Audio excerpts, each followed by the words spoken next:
Welcome to Novelist Spotlight. This is Mike Consul, your host. In addition to being the host of this podcast and interviewing novelists, I am a novelist myself. I have 3 published novels.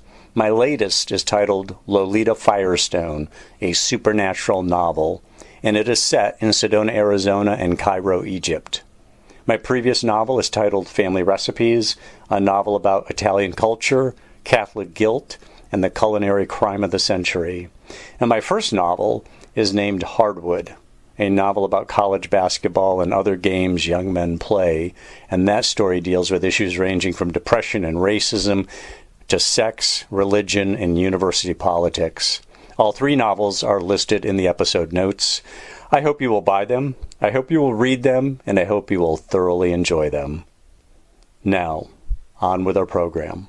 In the spotlight is the great John Updike and James Schiff, who has documented much of the great author's work over the years. James Schiff was born and raised in Cincinnati. He received his bachelor's degree at Duke University and his master's and PhD at NYU. He's the author or editor of 5 books on contemporary American fiction, including John Updike Revisited, Updike's Version, Rewriting the Scarlet Letter, and Updike in Cincinnati. He was named by the John H. Updike Literary Trust to edit a volume of Updike's letters. He reviews books for newspapers, magazines, and journals, and serves as editor of the John Updike Review. Obviously well suited to this discussion. James Schiff, welcome to the program. Thanks, Mike. It's good to be here. It's good to have you. What attracted you to John Updike's work from the start? That's a good question. And I think for me, it was, I grew up in I guess what you would call middle America, and never thought it was particularly interesting. I kind of was drawn to other places, whether it was New York or Europe or a variety of places. But I think until I read Updike, I don't think I fully understood what an interesting and even mysterious at times world it was that I had grown up in. And so I think in a way he was a kind of a lens that helped me understand what was of interest and value with the mundane, with the quotidian life. And so that kind of got me started with him. And I think he was he's so adept at writing about the quotidian, and he's also such a great craftsman with language, has amazing facility with language, to the point that you sometimes think he has more than 5 senses. There was a reviewer who wrote about one of his early novels that Updike seems to be writing with 6 or 7 senses. So I think it was that interest in the mundane, but also that ability to write sentences that nobody else could seemingly write. That is a great point that you bring up, this, what appears to be kind of dull life, everyday life, which is kind of boring. We look for the highlights in life, but John Updike has been, he writes beautifully about it, but he also has been criticized as writing beautifully about nothing. So when you talk about the quotidian, a lot of people think in terms of, okay, well, nothing's really happening here. And yet Updike has got these insights, and he crafts the language in a way that makes it all, I sees through it in a way that other people do not. What about that criticism, though? That's one of a few criticisms, is that, he writes beautifully about nothing. He dawdles, but he also writes about ordinary people. I want to make that point. The fact that he doesn't write about Tom Wolfe wrote about Masters of the Universe and about big time real estate developers and so on. Updike was very happy with the everyday people who are not who are fairly ordinary. But getting back to that core question about writing beautifully about nothing, I mean, what do you think about that criticism? What would your rejoinder be? Yeah, I guess, John Aldridge was the one who first leveled it. And I always thought, in terms of his criticism, he was more interested in maybe trying to control readers' reactions to certain writers and maybe writers that he wasn't happy with for whatever reason, that he would then somehow try and score a kind of I don't know, a blow to that writer. But I think it's up to readers to kind of figure out if he does have something to say. And I think, I can only speak personally. For me, he's had a great deal to say, and I think nowhere is that seen better than in the Rabbit novels, the four Rabbit novels, and then the novella Rabbit Remembered, which basically comes out to about 1,800 pages of writing about a single character.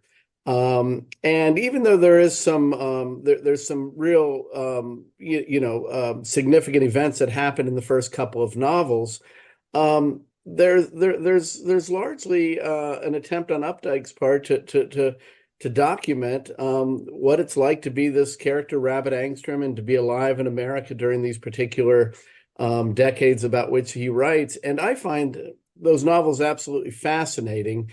And I think Updike, in a way, has done maybe what Thoreau did with nature, where he kind of he essentially in the way that Thoreau would wrote about Walden Pond and nature, it was Updike really, through his watchfulness, his precise description and intelligence, and his eloquent prose, he bestows a kind of vibrancy and meaning on the everyday. And again, I guess you could have said the same thing about Thoreau with nature and with Walden, that he's just writing about being in the woods and looking at a pond. I think it's best for every writer or for every reader to make that decision for him or herself and look at the writing and see if it's compelling or not. Well, the facility you mentioned, the facility of his writing. There's nobody I've ever read who's got more command over the language. You can quibble with what he's writing about or his take on it, but just his sheer writing ability is just marvelous. I've never read anybody whose writing is any better than his, just in terms of his command of the language. Now, you mentioned the Rabbit series. Those 2 Pulitzer Prizes came out of that, is my recollection correct? Yes, for the latter 2 novels, Rabbit is Rich and Rabbit at Rest. So he's a 2-time Pulitzer Prize winner. I mean, he's been decorated with a lot of awards. He also had the novel Couples, which was kind of a timepiece. A lot of his stuff, I think, are timepieces. It was the 60s. He came out with a sexually frank novel called Couples. He says, well, I wasn't the only one at the time. There was a couple other authors who came. Well, the lead came out from Nabokov, Vladimir Nabokov, and I'm forgetting the other one, but there was another novel at the time. But he made a lot of waves with Couples, and I don't recall whether there were actual key parties in there or not. But it was a sexually frank book. And one of the other criticisms of John Updike, although this has been leveled at a lot of male authors, is that there's just sexism and misogyny contained within. I never got that, but what do you say about that? Yeah, well, actually, the most recent issue of the John Updike Review has a section on this by about 6 different writers. So again, it's something that every writer is going to respond to, and I think Updike, as a writer who was born in the Depression era and grew up in the 40s and the 50s, does have a perspective on sex and on gender and on that to many contemporary readers might at times seem old-fashioned or of a different era. And so I think with any writer that you're reading, whether it's Hemingway or Flaubert or any writer, Virginia Woolf, they're writers of their time, and certain things that they're going to say are going to reflect that time period. And those of us who come along a generation or a century later, might diminish their diminish their success or their abilities because they see the world somewhat differently. But I think that's fairly typical with literature. So, but I do think Updike was very candid and wanted to be candid in regard to writing about sex and regarding about in his case mostly heterosexual relationships. And because of that, there are going to be passages that could be offensive. I mean, I'll give you a good example. When Rabbit Run, Updike finished Rabbit Run in December of 1959, and his wife at the time, Mary, asked him to send the manuscript to a local minister, Goldie Sherrill, who was a good friend of Updike's. And the reason Mary wanted him to send that manuscript there was to see if Goldie would be offended by any of the scenes between Rabbit and a Reverend Eccles in Rabbit Run. And Goldie's response, which came a little bit later, was that he was fine with any of those episodes between Rabbit and Reverend Eccles, but he was horrified by the book. And how can you write this kind of book? And then months later, Alfred Knopf's lawyers went through the novel and really insisted that there needed to be some changes, particularly with some of the sexual talk. And then finally, months later, when Updike's mother-in-law read the novel, she also was horrified.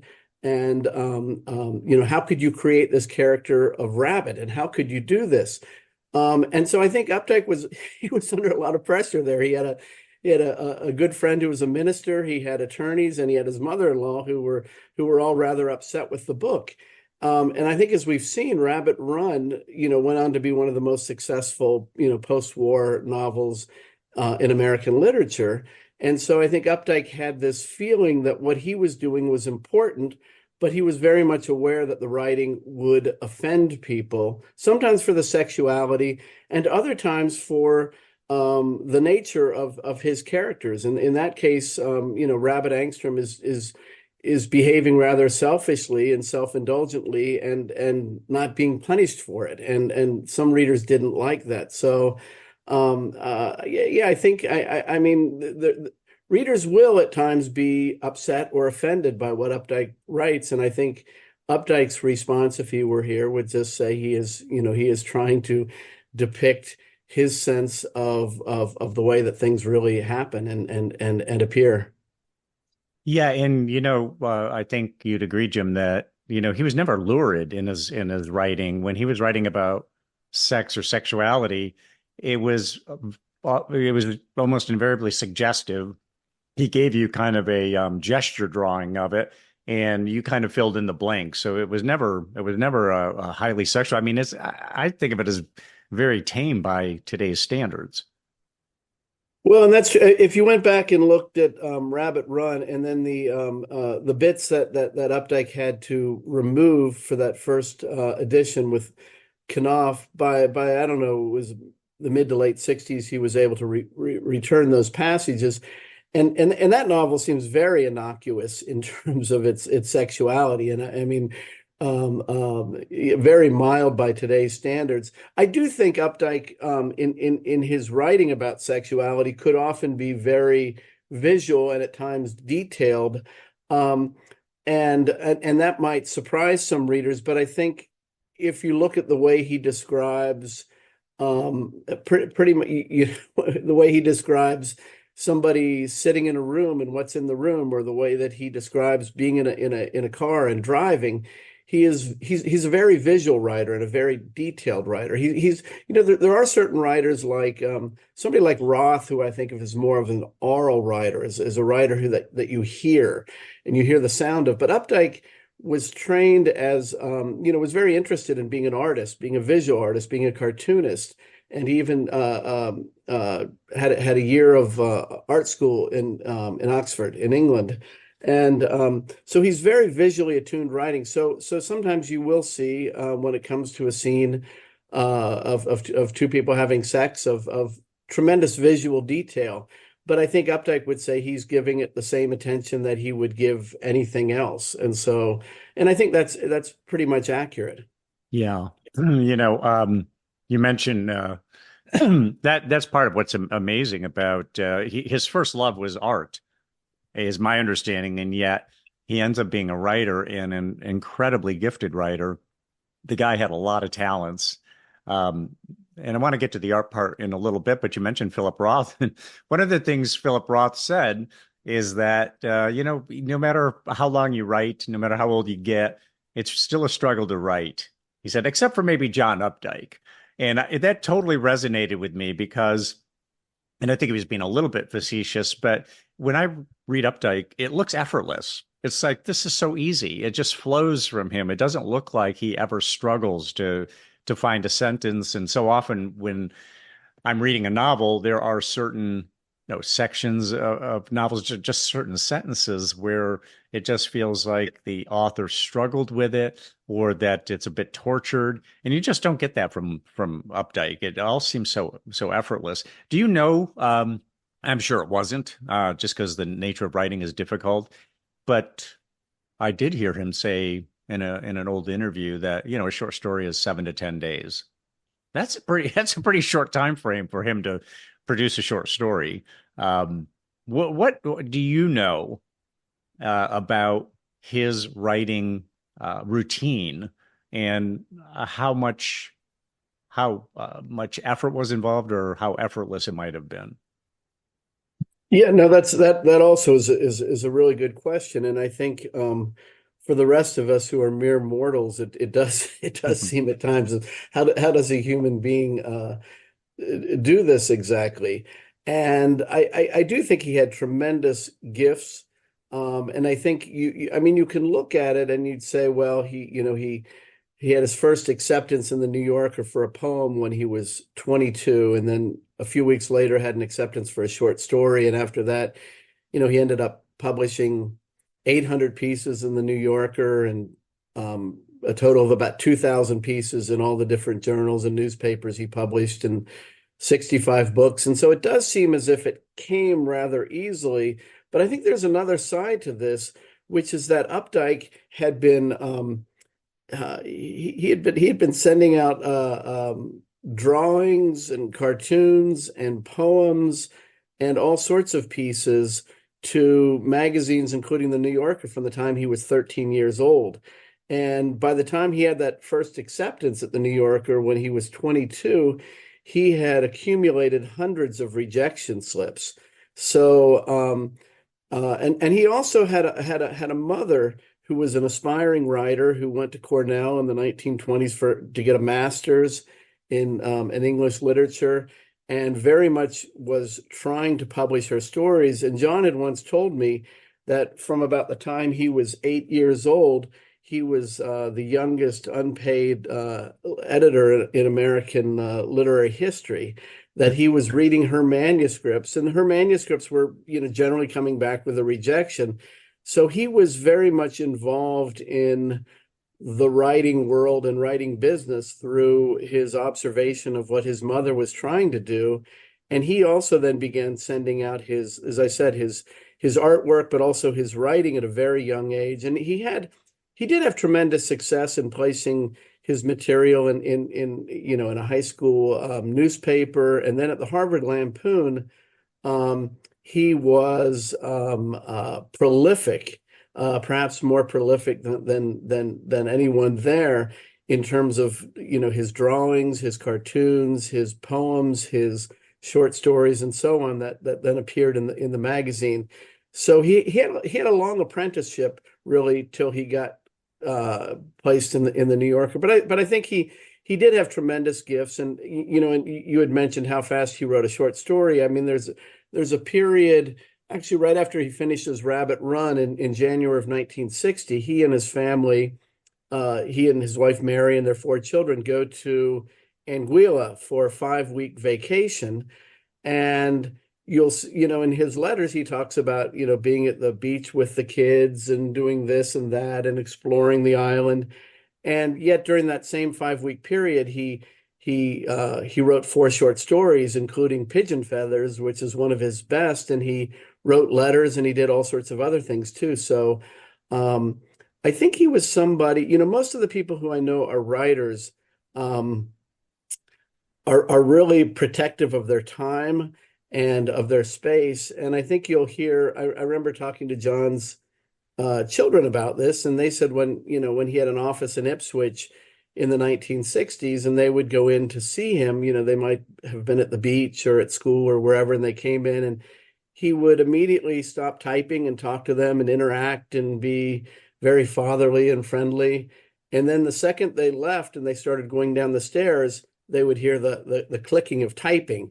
So he was able to kind of turn it on and off pretty quickly, but I think it was a very natural thing for him to do, and I got the sense that he needed to write in the way that a lot of us need to breathe and eat. It was something that he was constantly doing, and as I found through editing his letters the last few years, he wrote thousands and thousands of letters, and always needed to kind of express himself on paper. Yeah, I mean, absolutely charmed career, starting so early. You mentioned his mother had literary dreams. He said that because his mother wanted to be a writer, there were books everywhere. So he was immersed in the written word. You mentioned that he went to Harvard. What did he study at Harvard?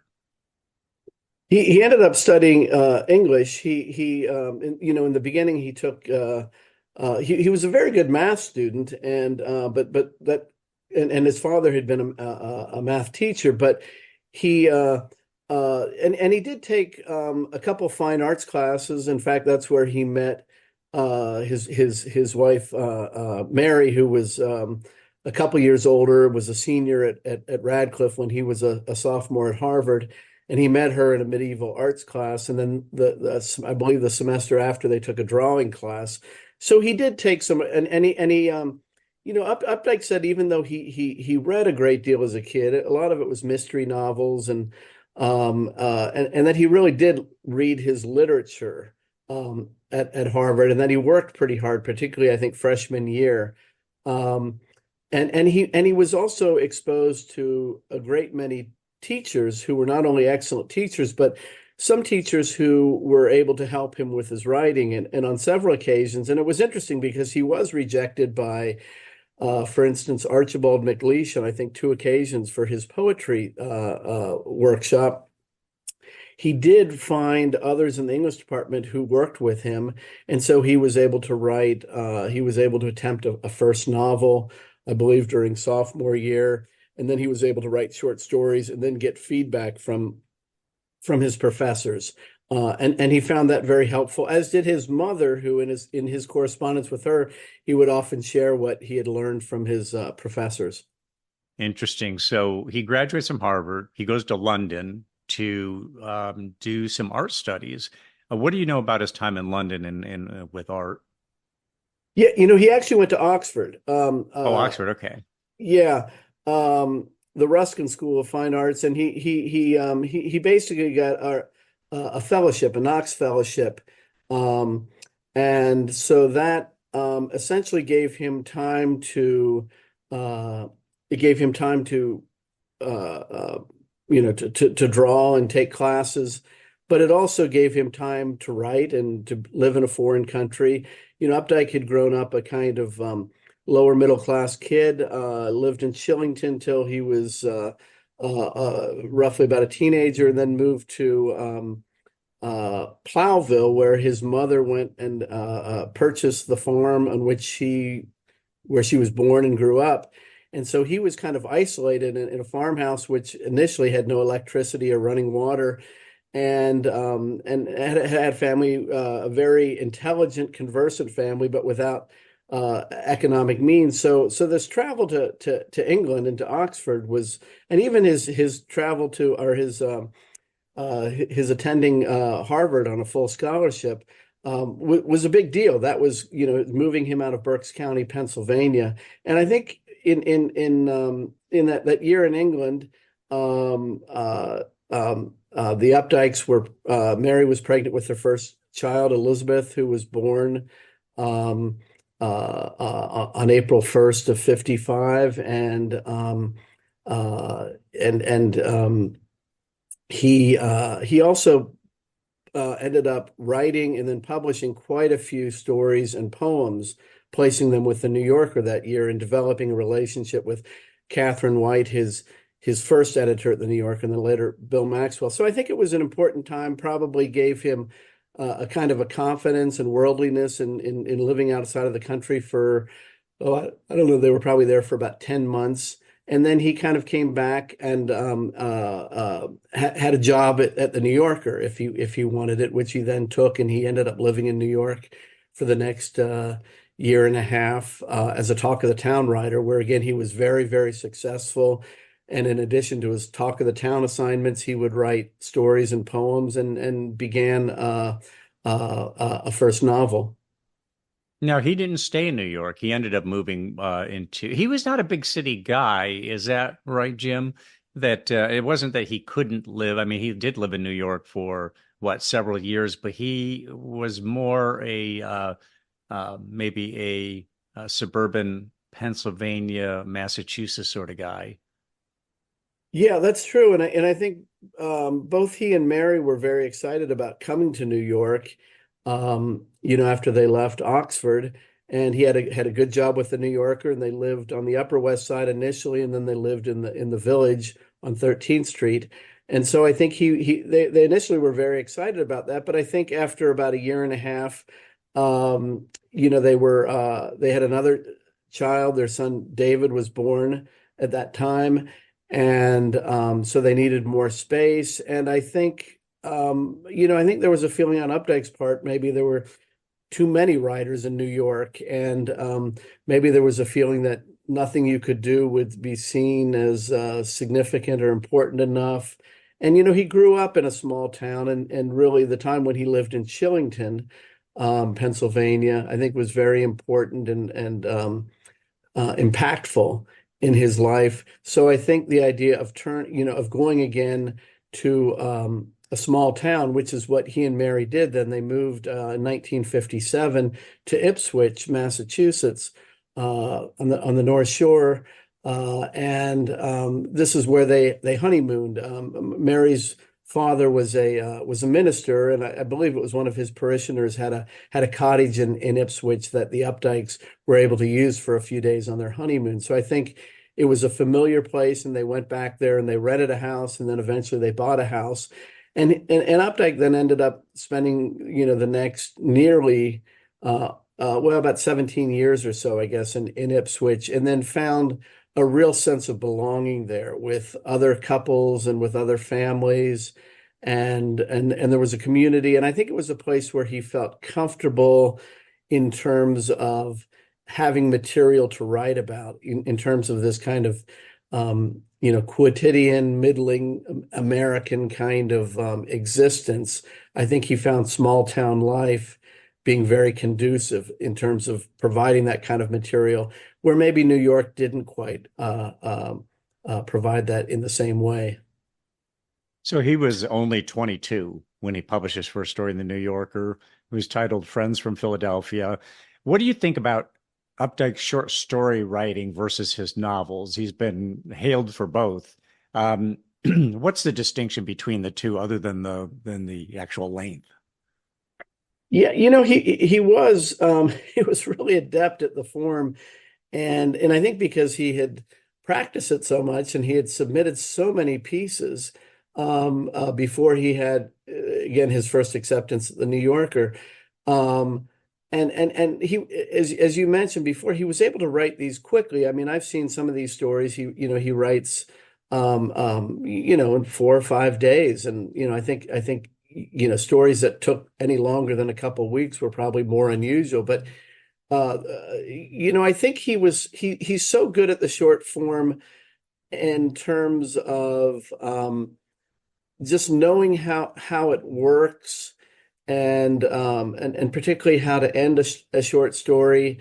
And he could also, I think his vision too is he is interested in the small things. He's interested in the mundane that is often neglected. So that's the case with many of his stories, that they are about small kind of daily things. And I think sometimes when you think of that next to the great writing of significant writers who write about wars and grand love affairs and all sorts of things,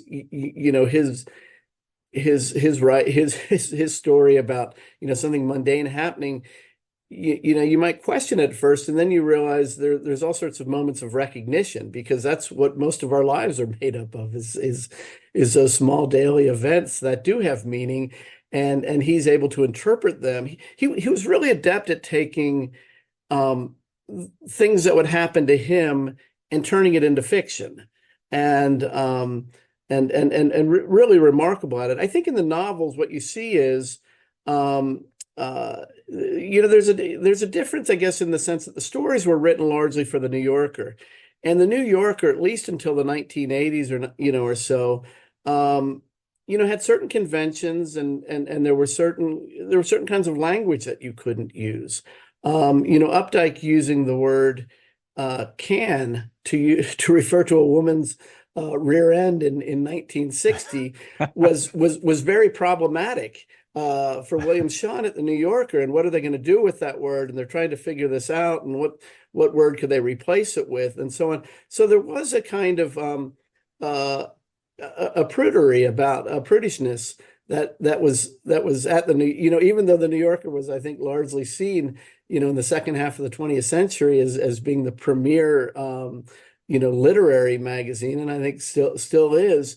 There was at that time still a kind of a prudishness. So Updike, what he wrote in his rabbit novels or couples, he wouldn't be able to write in a New Yorker story. So he almost had these different kind of modes where he would compartmentalize his writing. But in his writings, he's definitely looser, and there is a tightness in those short stories. But there's a looseness, and he's able to, as I said before, kind of talk about things that he couldn't talk about in a New Yorker story. I value both. I think, he worked in many genres. He was also an amazing critic, and I tend to think of his criticism and his story writing as perhaps maybe the very best of Updike. And I think his novels are all really good, and I think Rabbit is a major achievement, one of the major achievements of the second half of the 20th century. And his poetry is also very good, but I do think the stories are, at times maybe Updike at his best. You know, when Tom Wolfe decided, well, I'm going to write a novel, he had written some fabulously successful nonfiction books like Electric Kool-Aid Acid Test and the Right Stuff. Then he writes The Bonfire of the Vanities. And I don't know if you remember this, Jim, but Updike had said, it's entertaining, but it's not literature. It's not. And they had a little back and forth. Also, Norman Mailer went back and forth with Wolfe on stuff as well. What was it? Do you recall that the jawboning that went back and forth between Updike and Tom Wolfe, and why he looked at Bonfire of Vanities and said that's not literature. It's entertainment, but not literature. Yeah, that review appeared in the New Yorker, and I guess, yeah, and I think Mailer, and then maybe John John Irving. Irving. Yeah, Yeah. I think they were the three who kind of went after Wolfe. And yeah, I don't know. I read some Wolfe, particularly back in the 80s and 90s and so on. And I think Updike, I think maybe one of the things that had been a little annoying was when Wolfe came out with that literary manifesto, and I can't remember where it was, when it was published. It might have been in the 80s or 90s, but in his literary manifesto, and again, I haven't looked at it in years, but something to the point that this is the kind of writing that American writers should be doing now, and I'm the one doing it. It was a kind of a A little self-advertisement, high-handed, yeah. yeah, and so this is what we all should be doing, and and I think from Updike's sense of things, that was all a bit superficial. That Wolfe was interested in what what was kind of going on in culture at the moment, and so he was reflecting that, but that it was often about surfaces, and that there wasn't really a great deal of depth to his characters. And so I think there was a kind of a lightness that Updike perceived in it, that he then referred to as a kind of entertainment. And yeah, so I don't know. I think I think for Updike it wasn't really necessarily a big deal. He reviewed so many novels, so many books for the New Yorker. It was just kind of another reviewing assignment.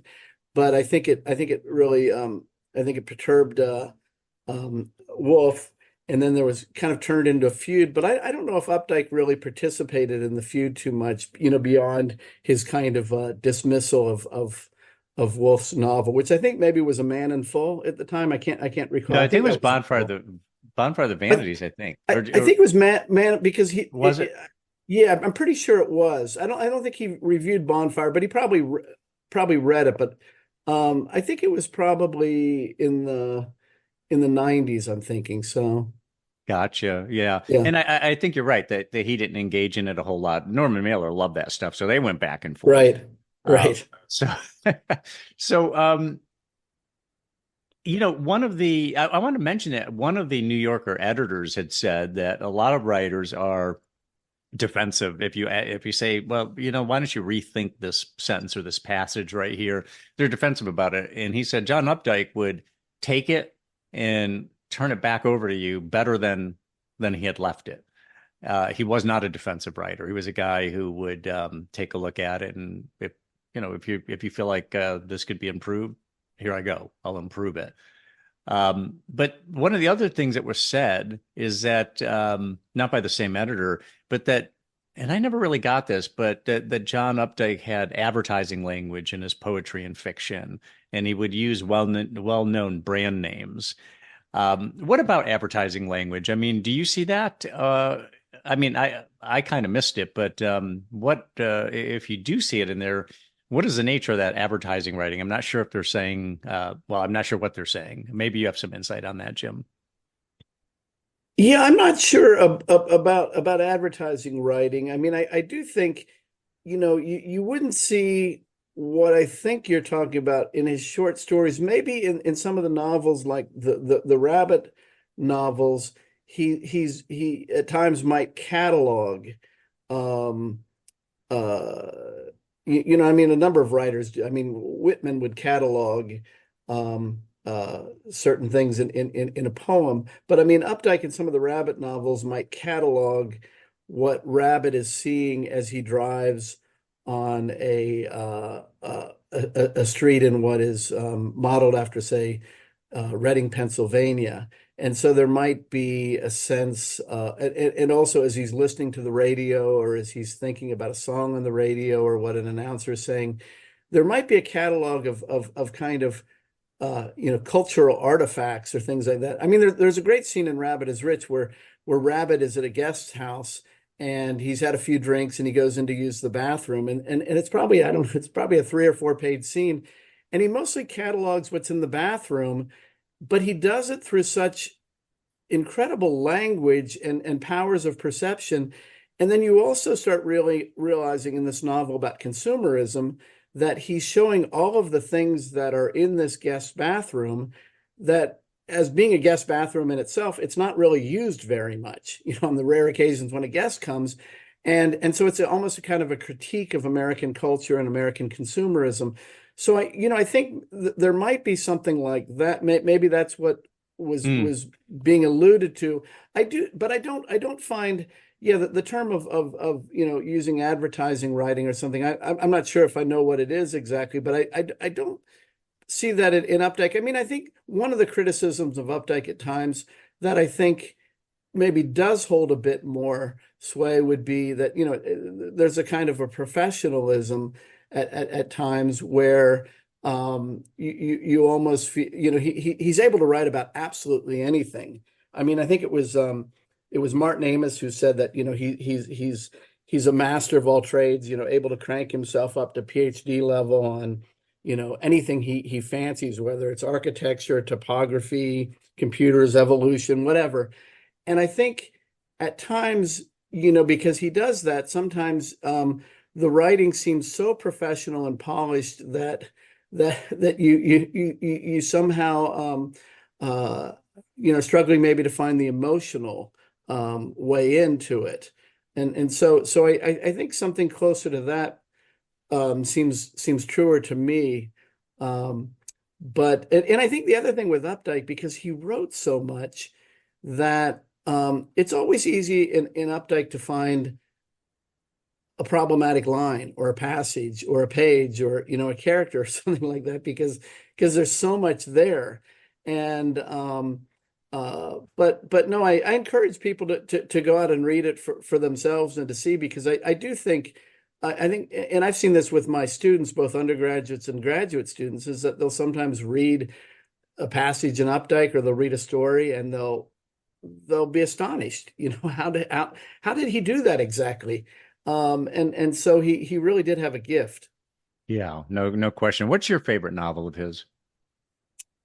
Oh gosh, it's hard to say, and I've read them so many times that I feel like I'm not not particularly useful in this sense. But I always had been attracted to Rabbit is Rich since it came out in 1981. I don't know, I was just graduating from college then, so I probably read it shortly thereafter. And I used to teach it some, and I liked teaching it because it's a novel where not very much happens. And yet it won, didn't it win the National Book Award and the Pulitzer Prize and maybe the National Book Critics Circle Award? It was, the much acclaimed novel, but it's a novel where, as I said, not much happens, and he makes that interesting. And I just thought that was astonishing how he was able to do that. At the same time, it's a novel that polarizes readers. I mean, when I used to teach that novel, I would have readers. Maybe a third of my class would come in and say, that's the best novel I've ever read. I love it. And then another third would tell me that they hated it and they threw it at the wall and they were so angry at the character. So I used to enjoy that kind of polarized response. I'm not sure if I enjoy it as much today. Maybe the world's become a little too polarized, and so it's a novel that I'm not as eager to teach now. But I think it's a good one. I think the Rabbit novels, I think probably Updike stories are maybe the best thing to start with. But if you like those, then maybe turn to the Rabbit novels, and you can really jump in anywhere. Although some people tell me they like to start with the first one, which is Rabbit Run. So his the creation of his lifetime was a character, Harry Rabbit Angstrom. And talk about the evolution of Rabbit Angstrom over the course of those four novels. He starts, he's a basketball player. Then what?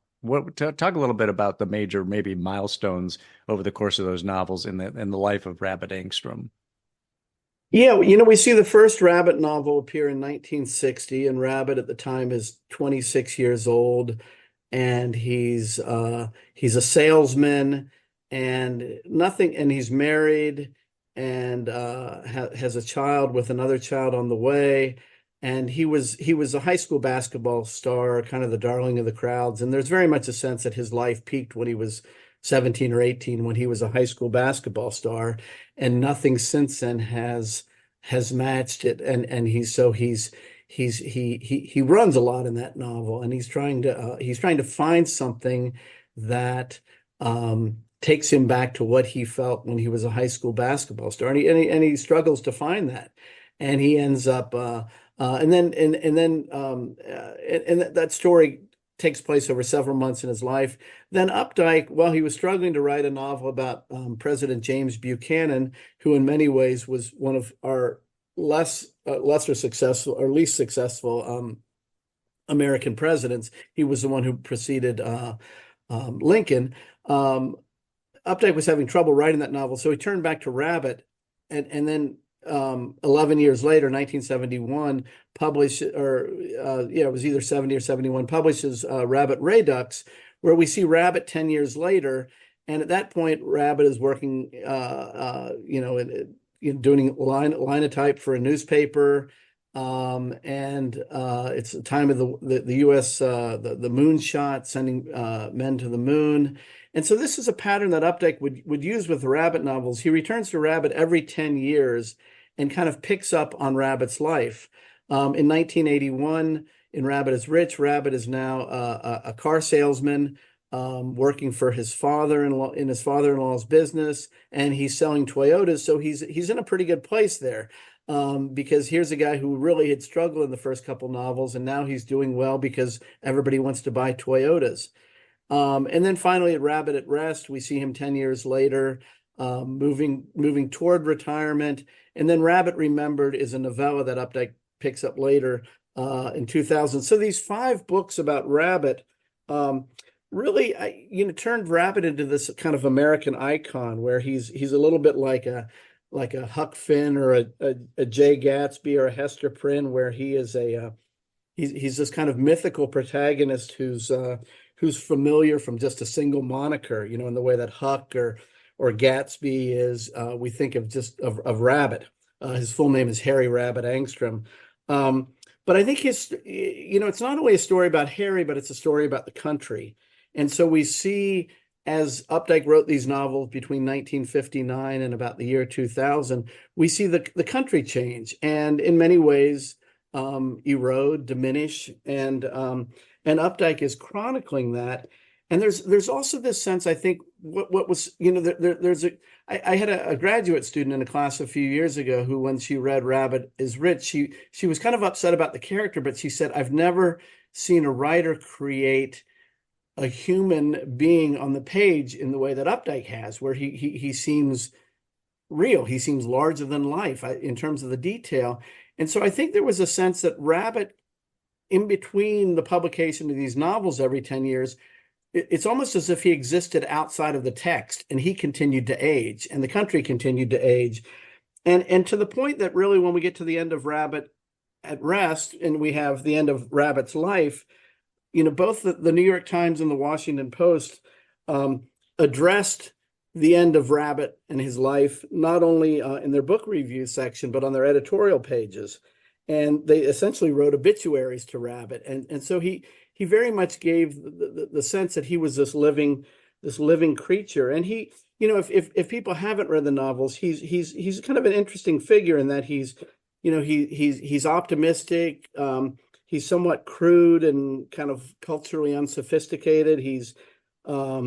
People seem to like him a lot, particularly women. He seems self-indulgent. He's sexually obsessed. He's keenly aware of his mortality, but he's impulsive. He does things, and he's always yearning. He's yearning for something more. And I think maybe it's in those respects that people sometimes can identify with him. But I mean, he is a polarizing figure, because there are people who can identify with aspects of his life, and others who are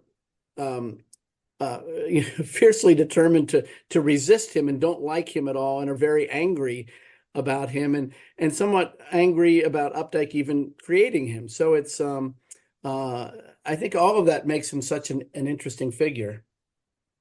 So in between some of those Rabbit novels, he wrote The Witches of Eastwick, which was made into a movie. I don't think he liked the screen version of it. But was Rabbit Angstrom ever taken to the screen? I don't recall that there was ever. Actually, James Caan played Rabbit. What was the title of that movie?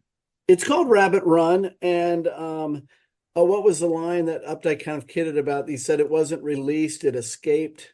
But I think it's it was a feature film. It was shot mostly in Reading. Came out, boy, I can't remember exactly, but it was probably around 1970. I think maybe one aspect that was problematic is that it was kind of filmed in the late 60s or around 1970, so it had that kind of late 60s feel to some of it, which was, this was really a 50s novel. So that there almost you feel a little disoriented for those who have read the novel when seeing the film. But there's aspects of it that are that are good and that are useful, but there's others that are not. But yeah, I think with Updike's I'm just trying to think of The Witches of Eastwick. I know his second wife at the time was very upset about it. I think Updike saw aspects of it that that he thought were done well, but certainly others. I think he felt like they had taken it to a new place. It wasn't really his novel in many respects. There's there's some of his short stories have been turned into good films. I think there was a cinematic adaptation of the Maple Stories with Blythe Danner and Michael Moriarty. that appeared probably in the late 70s that I thought was generally good. I know there continues to be talk of different Updike novels going to the screen, and I'm not sure where those efforts stand at present. Hmm. So he also wrote a novel called Terrorists. This was after 9/11. In my recollection, and check me on this, Jim, is that he wanted to write kind of a straight ahead commercial novel. It was kind of like, that's not what I do, but I'm going to do it with this one. Was that the case? Am I remembering this correctly? And what can you tell us about the book Terrorist? Yeah, I don't, I don't, I guess I would put it that he was, given the events of 9/11, which he witnessed from his stepson's apartment roof in Brooklyn Heights. Um, I mean, there was a sense of what was going on in the world with terror, was of such heightened interest at the time that I think, and Updike had been a writer who had been trying to, as I said maybe before, chronicle American life. I think it was probably something that, on the one hand, maybe he felt like he couldn't resist, but I think he was, as he got later into life, like a lot of writers, I think, he was somebody who was right at the core and right, kind of tapping into the pulse of American culture in the 50s and the 60s and maybe into the 70s. But I think as he got older, I think, for all of us, we feel a little bit more outmoded or more out on the periphery. So perhaps it was a way in. It did turn out to be a novel that reached the bestseller list, which he hadn't been on, I guess, in a few years. And it was also a novel that had a tremendously polarized response. Some people praised it immensely, and others, thought that he had gotten it wrong, and he'd gotten the terrorist, this kind of homegrown terrorist that he created was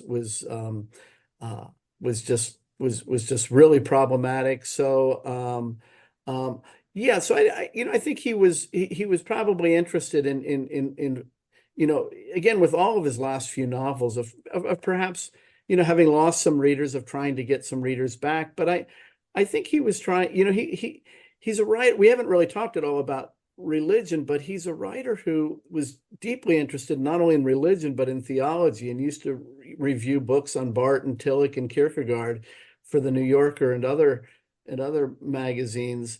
And he read a lot of theology in the early 60s to help him get through a kind of a personal crisis.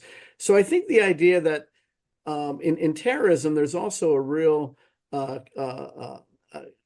of a confrontation with different religions that had been something that always interested him. And even, at the end of his life, he was working on a novel about St. Paul that that he didn't get too far in. But I think the religion and religious yearning was something that deeply interested him.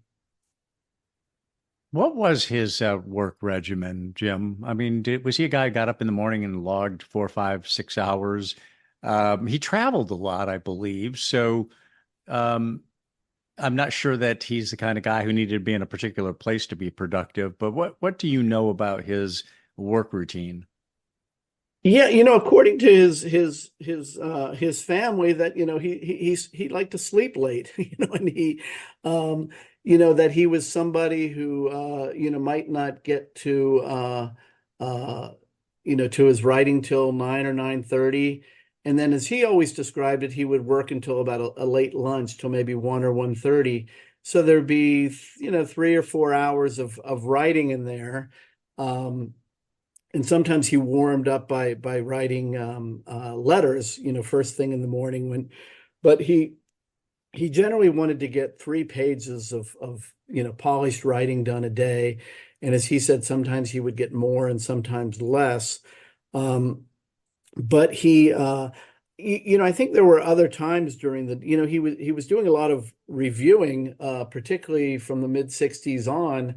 So he was often reading books and writing about books and reading proofs. And he was traveling over the country, giving readings and doing all sorts of things. It is a little bit remarkable, again, how he was so productive, because when you read about him, particularly when his children are young, he seems to be very available to them, and he's driving one to a music lesson, and he might be picking up sheep food for another one, and he's doing various chores, and he was also he was having affairs at the time, and he was he was very, very busy, and at times you wonder how did he get the writing done? But I think he seemed to, about 6 days a week, seem to have that idea of having a morning that maybe started a little later and one a little later, that would kind of produce the core of the writing. So you mentioned, he's getting older. He gets to age about 75, 76. He got a lot of projects still ahead of him. He's excited about life, still energetic, apparently healthy. Then he gets a diagnosis of lung cancer, and not a whole lot of time to live.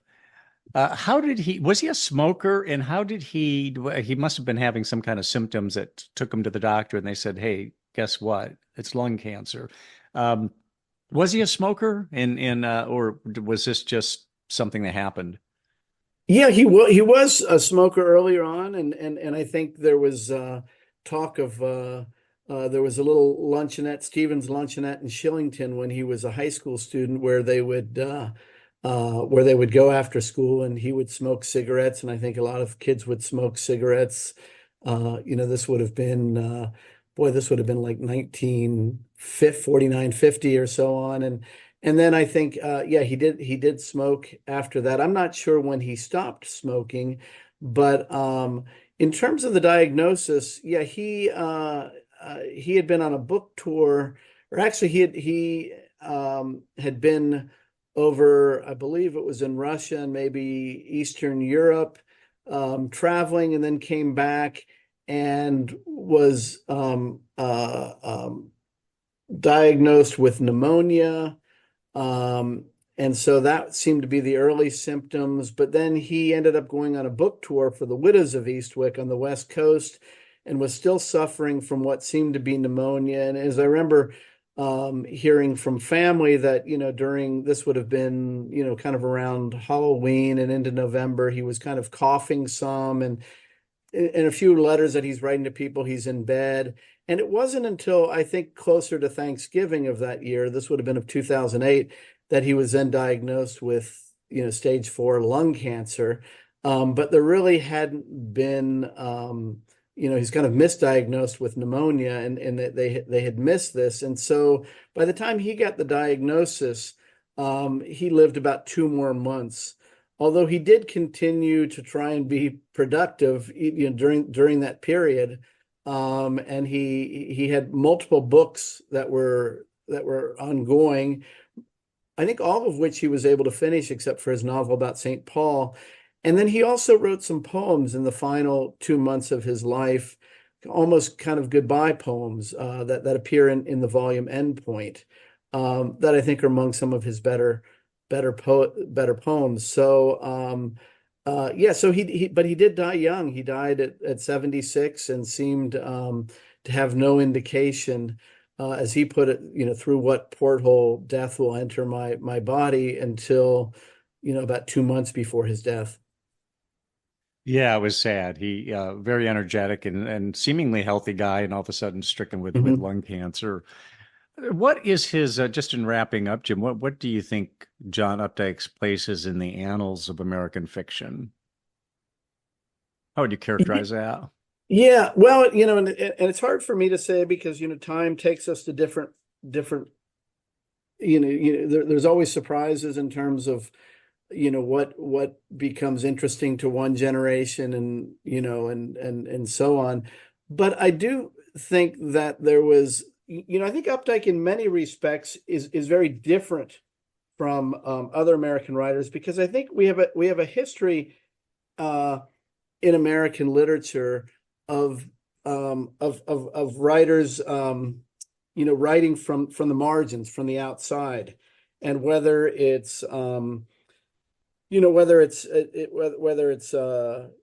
Hemingway and Stein kind of writing as writing in Paris and having kind of exiled themselves, or whether it's other writers because of the color of their skin or their ethnicity or class who are writing from the margins, whether it's Frederick Douglass or Zora Neale Hurston and Toni Morrison. But you often have this history in American literature of outsiders. I mean, you have that with, I mentioned Thoreau before, or you could have that with Whitman, or you have it with Emily Dickinson, people writing from the margins as outsiders, kind of looking in.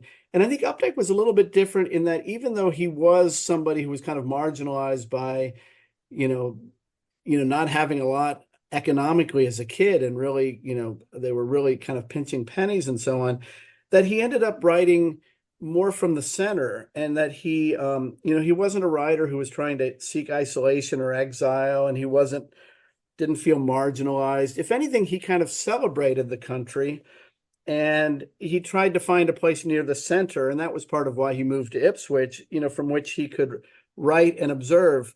So I think he's somewhat unique among writers in that he's interested in middle class life, where a lot of writers would then be satirical of that kind of life. But he took it seriously. So I think it was important in that sense. But I think also just in the idea that he expressed himself so fully, probably more fully than any American writer since Henry James. And he gave a sense of, as he also put it, there's more history in my novels than in history books. So I think he gave, I think somebody 200 years from now thinking about what it was like to live in the second half of the 20th century could read particularly his Rabbit novels, but other works by him, and really have a keen sense of a closely observed of world of that time. So and then I think it's also just his language, his facility with language, his visual sense, his sense for metaphor that for me those senses continue to resonate, and I presume they will for readers in the years ahead. Yeah, indeed. Indeed. My guest has been James Schiff, and I didn't mention at the top, but he's a professor at the University of Cincinnati. He's a Bearcat, and also obviously has written extensively about John Updike, and an expert on the author. Jim, thank you so much for taking the time. I appreciate it. Thanks, Mike. It's been a pleasure talking to you.